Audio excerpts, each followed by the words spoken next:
Executive Committee of the United Nations Conference at San Francisco, Secretary Stettinius presiding, considers resolutions for the World Security Organization as Europe's war ends. Molotov of Russia, Prime Minister King of Canada, Evatt of Australia, and Anthony Eden of Great Britain join in the session. Victory in Europe re-emphasizes the task of building an effective world organization. Dedicated to that task, the United Nations chief delegates rise for a moment of meditation. North of San Francisco, at the huge Boeing aircraft plant in Seattle, Washington, American workers also stay on the job. Hearing the good news of Germany's surrender, these men and women completed an extra B-29 Super Fortress. They cheer the great bomber on its way to blast Japan. From now on, the only target for United States military might.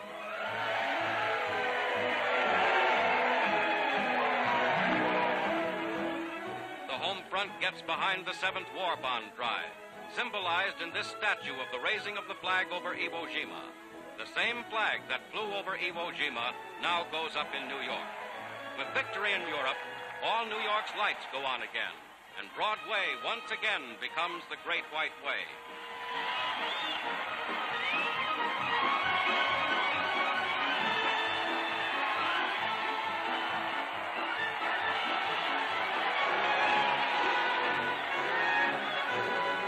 For the first time since Pearl Harbor, the dome of the United States Capitol in Washington is illuminated, signaling the unconditional surrender of Germany. Lighted, too, is the Statue of Liberty, familiar to millions of immigrants, travelers, and returning servicemen. With liberty as a symbol, the war against Japanese aggression and brutality now goes forward with new vigor and undivided power.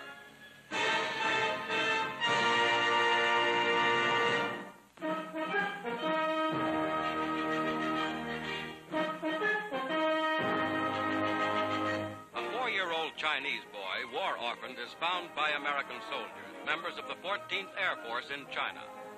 Lost from among the thousands who fled Japanese offensives, tired and hungry, he is still wary of strangers.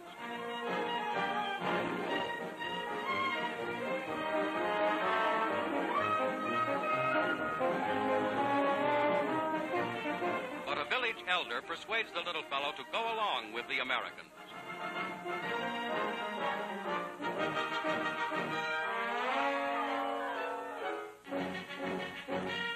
Soldiers adopt him with permission of their commanding officer. A captain can be stern, but here he's won over completely by the little boy.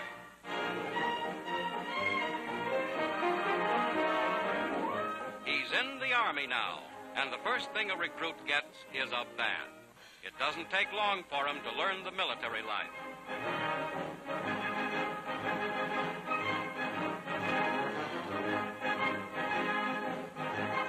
As company mascot, he rates the title of Assistant First Sergeant. This unit of Flying Tiger fame gives him the name of Little Flying Tiger Joe. Mess call. He pitches in with a will. And in company review, Little Flying Tiger Joe is a model soldier. Forward march. As the column moves up, Little Joe brings up the rear, proud of his new life in the Army and proud of his American friends.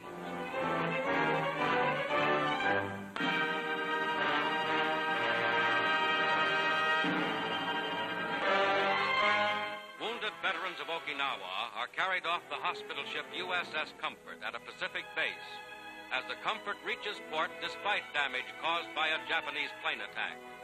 One side of the Mercy ship is smashed.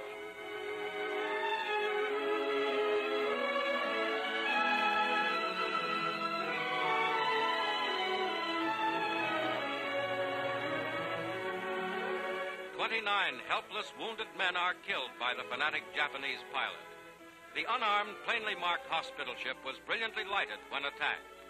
Although wounded, the victims survived the fierce battle for Okinawa Island.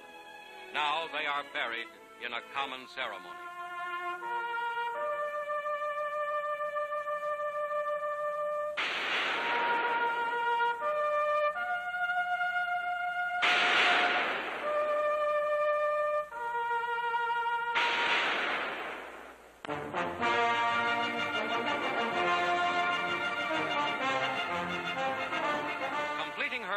airplane trip, 4 hours and 15 minutes from her home in Missouri, Mrs. Martha Truman arrives in Washington to join her son, President Harry S. Truman.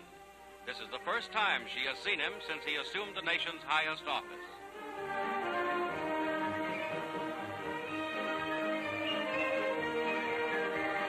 At the White House, the president's mother poses for pictures with the Truman family, after the president had designated the day as one of victory prayers throughout the land. With Mrs. Truman and their daughter Mary, the president also makes the day one of reunion for the nation's first family.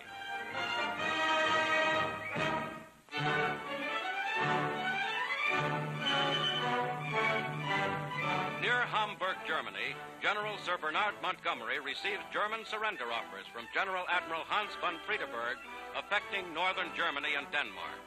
The Germans, as always, seek to divide the Allies, offering surrender of 3 armies to Britain and America, but not to Russia.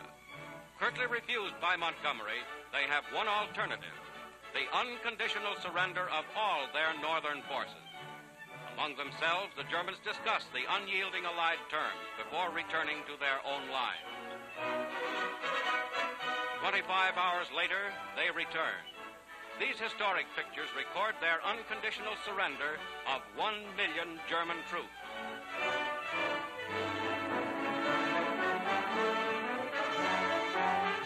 Von Friedeberg signs the instrument of surrender, followed by German General Kinzel.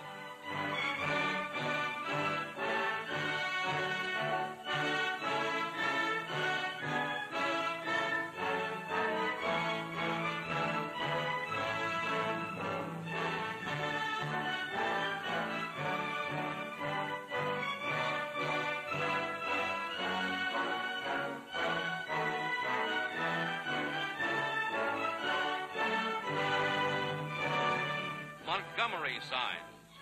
Fighting is now ended in northern Germany and Denmark. 2 days later, Colonel General Alfred Jodl, Nazi Chief of Staff, arrives at General Eisenhower's schoolhouse headquarters in Reims, France, to surrender all remaining German forces to the Allies.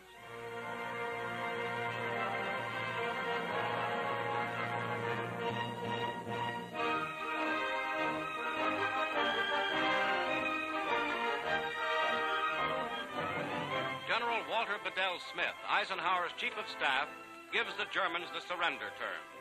They are unconditional, like those of Alexander in Italy and Montgomery in North Germany. General Jodl, with Admiral Friedeberg at his left and Major General Wilhelm Oxenius right, signs the surrender documents.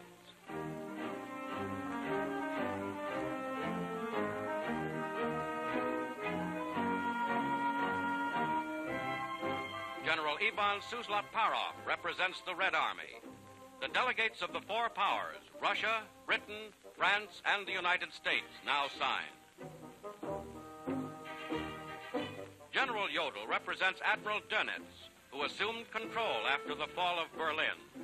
After conditional surrender offers, flatly rejected, the Germans had negotiated with General Smith for 33 hours. And now, in the early morning of the 7th of May, the war in Europe is over. General Jodl speaks Nazi Germany's last words. He delivers Germany's armies to the victorious Allies. The Allied delegates listen in silence. The war in Europe ends, as Roosevelt, Churchill, and Stalin had promised at Tehran and Yalta, in smashing defeat and unconditional surrender. General Eisenhower received the historic surrender pens. This is the glorious hour. The war against Germany is won. To all the forces of the United Nations, a thankful world says, well done.